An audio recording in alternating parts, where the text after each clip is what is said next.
Exposure to a high-energy cosmic storm could advance our knowledge about planetary life.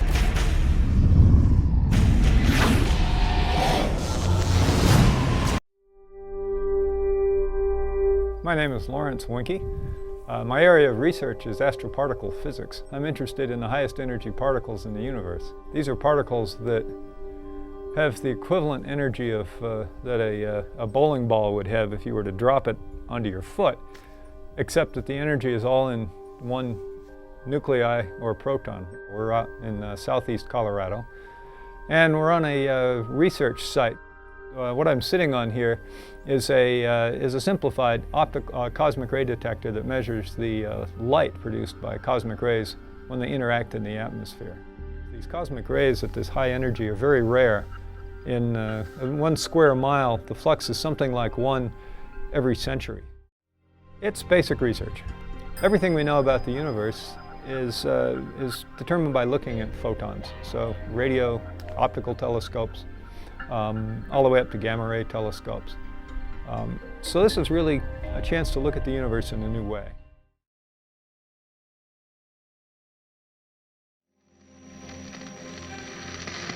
Do you expect me to talk? No, Mr. Bond, I expect you to die.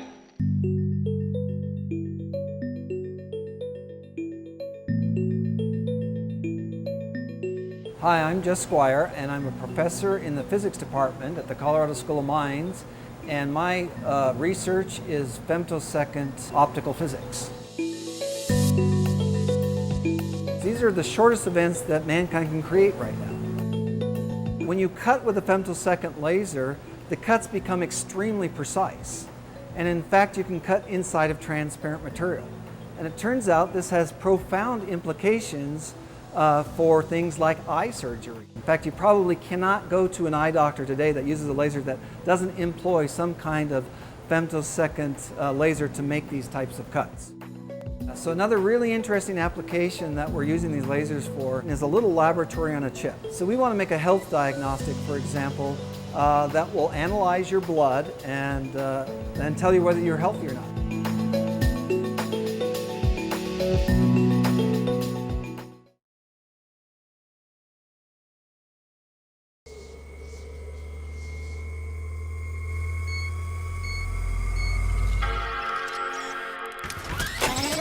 My name is Mark Lusk. I'm a professor in the physics department, and I've been here at Mines for about 20-something years, hard to believe. My research is associated with light-matter interactions, things like solar energy, where light comes down and hits a solar panel, or light-emitting diodes, where you're running a solar panel in reverse to generate light. But it also includes things that are kind of taking advantage of the quirky nature of quantum mechanics, and that's really where my work lies. And at the very small length scale and sometimes really small time scales like femtoseconds and angstroms, odd things happen. And that's really the kind of setting in which I like to work. So for instance, in photosynthesis, one of the things that happens in plants is plants take light and turn it into energy.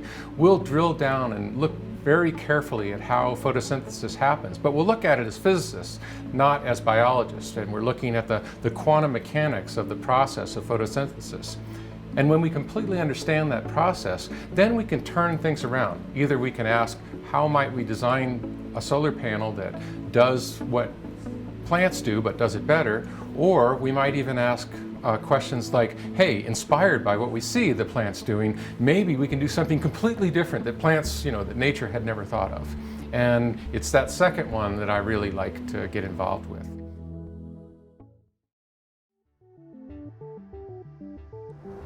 So at Mines, we take a look at the way physics is taught traditionally, which usually involves some sort of lecture experience.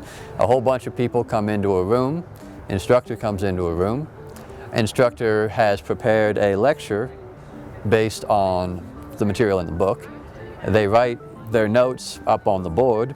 The students take those board notes, write them onto their own notes, and in this fashion we manage to get the material from the book onto the student's paper. It's, to be honest, not the most efficient use of everybody's time.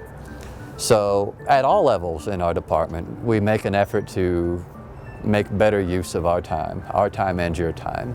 In the introductory physics classes, we have what's known as the studio experience, where there's a little bit of sort of structured lecture where we introduce topics, but most of the contact time is spent working in groups on activities and labs of all sorts, with support from TAs, undergraduate and graduate TAs, and faculty.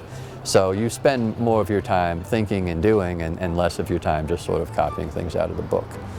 And then, of course, a fair bit of our curriculum is project-based, where you're doing labs, you're doing senior design research with an expert in the field, with one of the faculty. So there are many departments, many physics departments, where undergraduate research is optional. It's a thing that maybe you can do if you have some time, but here it's mandatory. So pretty much from the moment you walk in, from the moment you walk out, we're trying to make it so that you're always doing some sort of authentic physics.